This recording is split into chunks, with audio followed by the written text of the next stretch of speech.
Hey y'all, this is Chris with Rockin Farm, and I have something I need to confess to you all today. I am only human. I know it sounds funny to say something like that, but I think that sometimes on our YouTube channels, we tend to show just like the good side of ourselves and when things are kind of going right. And, we'll put the bloopers on the end of our YouTube videos and show the things that we mess up, the funny little mistakes that we happen. But, you know,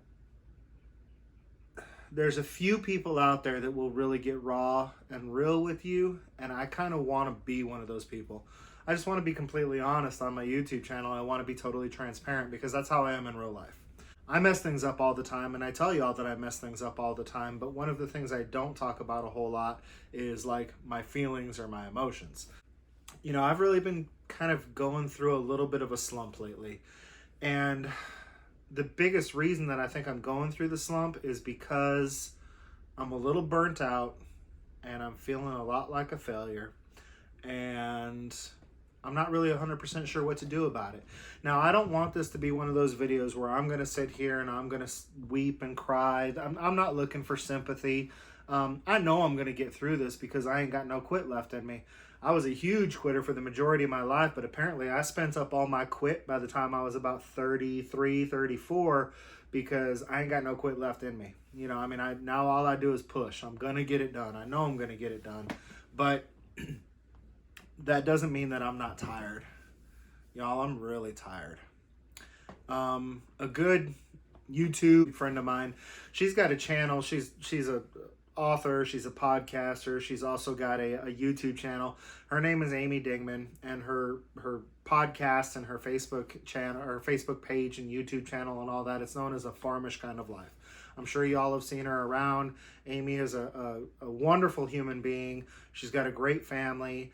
She puts out really, really good content. So if y'all haven't checked out Amy's stuff, you need to get over there and check it out now.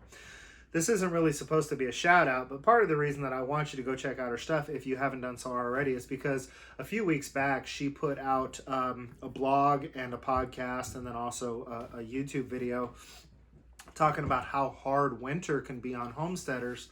And she talked a lot about how, especially people that live up in the north, it's not just a weather thing. It's you're not keeping yourself busy enough thing. You have too much time to be in your own head. Well, down here and on my farm, I've kind of got the opposite problem. I set myself out a bunch of goals that I wanted to accomplish this winter. And y'all, there just ain't enough winter. And even if there was enough winter, I'm pretty much out of money, so it doesn't really matter. So so far I've accomplished maybe 20% of what I really wanted to accomplish this winter. And by the time I get the stuff done that still absolutely has to get done, I might be up closer to 35 or 40%.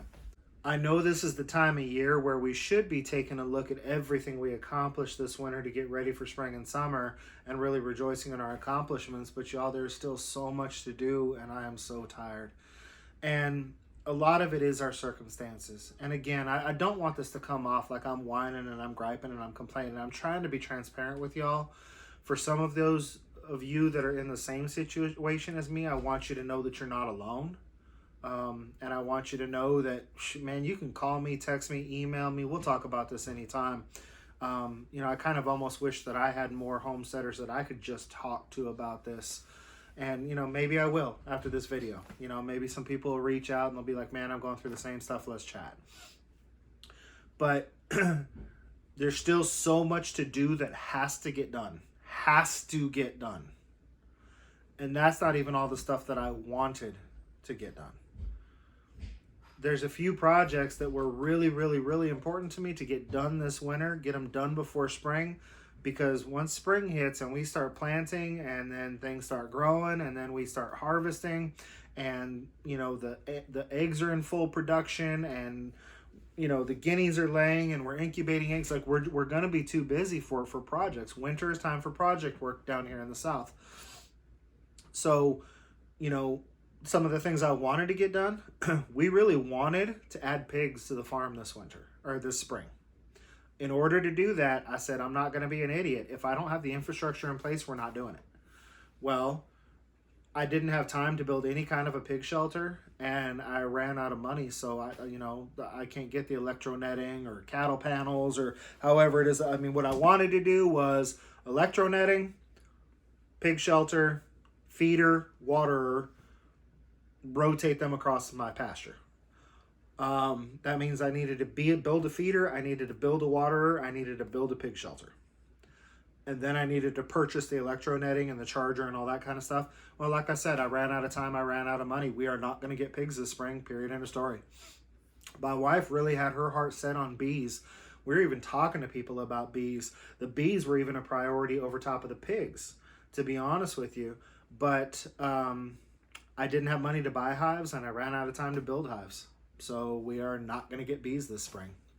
I didn't promise, because I've learned a while back not to promise unless you got a 100% guarantee that you can keep that promise. But I pretty close to promised my wife that I'd replace all the flooring in her kitchen this winter, and make her house look a little bit nicer. You know, we work so hard on the outside of the homestead that our home looks like absolute crap. So that flooring didn't get done, and it ain't gonna get done. You know, until I save up some more money. Maybe that can be a summer project, you know, working here when the air conditioning's on and get it done. But that's only if I come up with the money to buy the flooring.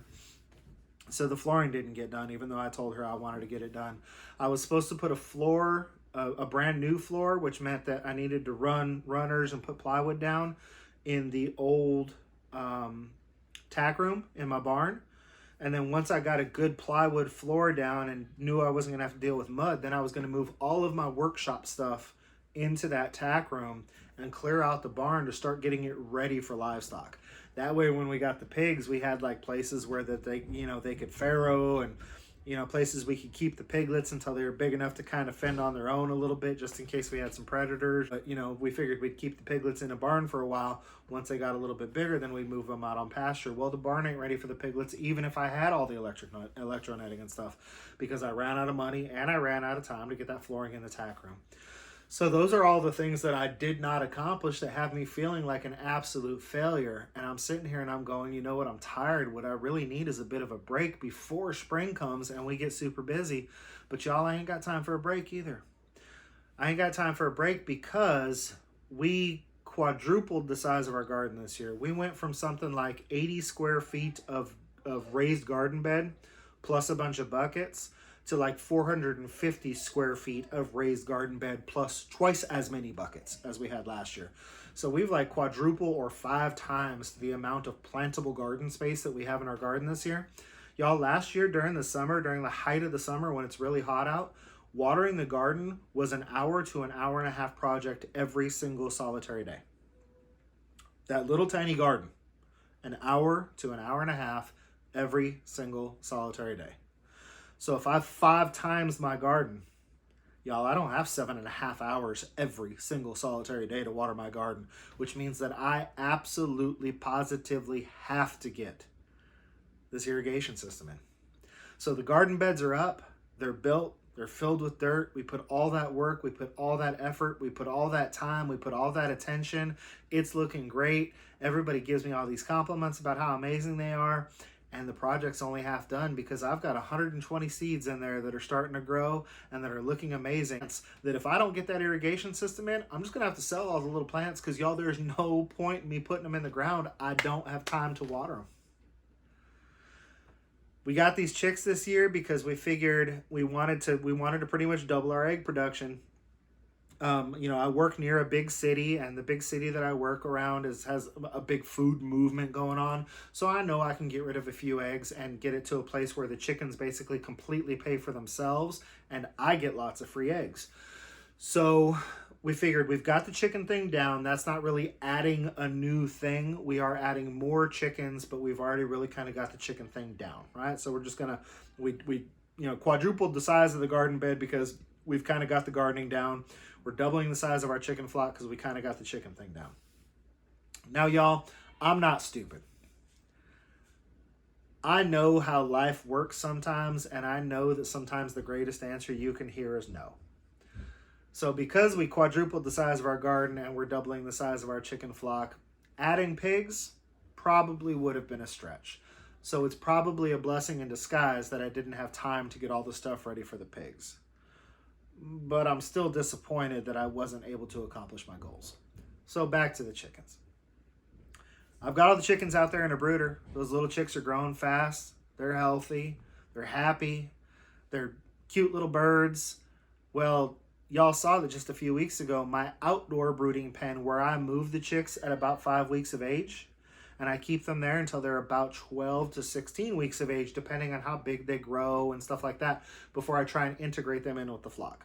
But now I've got this outdoor brooding pen that got damaged in a storm, and now it's not like I can just take it and, oh, I can use this and make do with it. No, now I need to repair and revamp it, which was one of my goals.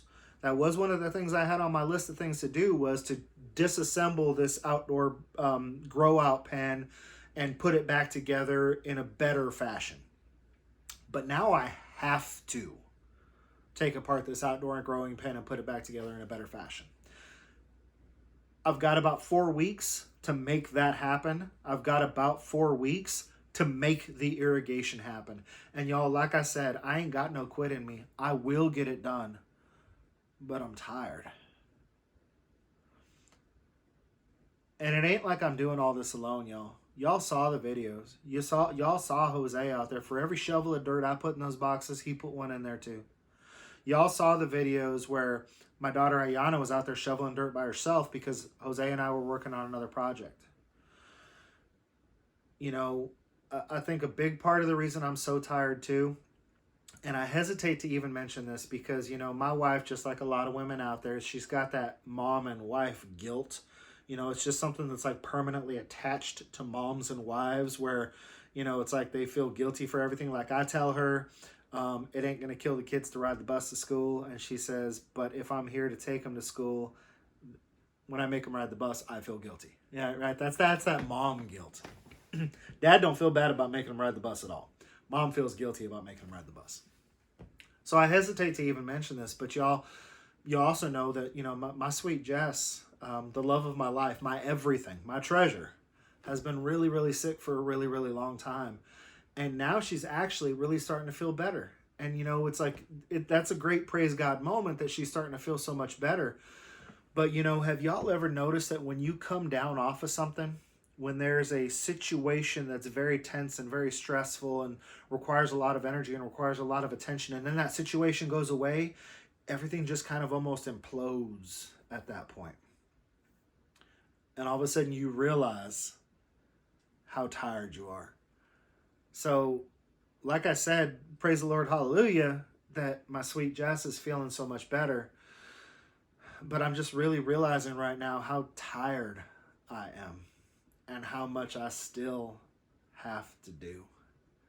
I still need to try and be a good son and take care of my mama. I still got to be a good daddy. I still got to be a good husband. I still have to be a good employee at my off-farm income job because, you know, that's another thing, y'all. When I go away to go to work, there's nobody here on the homestead that I can give a chore list to. The kids are all at school and Jess is at work too. This homestead is only operating as a homestead on short hours in the evenings and then weekends. And that's if we don't have other weekend commitments. So there's just so little time, so much to do, and so little energy. And I'm only human. I don't know why I thought that this was a good thing to put out on a Friday. I'm not trying to depress anybody. And like I said, I ain't whining or crying. I don't need a whole bunch of comments to drop down in the bottom about you can do it. Y'all, I know I can do it. Like I said, I ain't got no quit in me. And it's going to be okay. Y'all, I know it's going to be okay. I've been through a lot worse in my life. You know, I mean, I guess what I really want to hear is more like some, hey, been there, done that's. I guess what I really want to see is maybe a little bit of transparency from y'all about the winter where you bit off more than you could chew, or where there was more project than there was money, or more project than there was time. I guess I want to know that I'm not alone in this. So winter can be really hard because you have too much time on your hands. Winter can also be really hard because there just ain't enough time to get it all done. before you know you're going to get busy when there definitely ain't enough time to get it all done. Feel free to comment. Feel free to let me know that I'm not in this alone. If you're feeling this way, I want you to know that you're not in it alone. I know I'm going to make it through this. I know I'm going to push through this. I know there are brighter days ahead. I know that I will be able to stand back and take a look at everything we accomplished this winter and be proud of what we did get done. It's just that right now, I'm feeling very grain of sand on an entire beach. I'm feeling very small, and I'm feeling very tired. I guess I just want everybody out there to know that you're not alone if you're feeling this way. And maybe I'm kind of searching a little bit to make sure that I'm not alone. So this has been a Friday confession. We got our Monday shout outs. This is our Friday confession. And my confession is, y'all, I'm only human. So this has been Chris with Rockin Farm, and until I see y'all again, I want you all to please be happy and live healthy.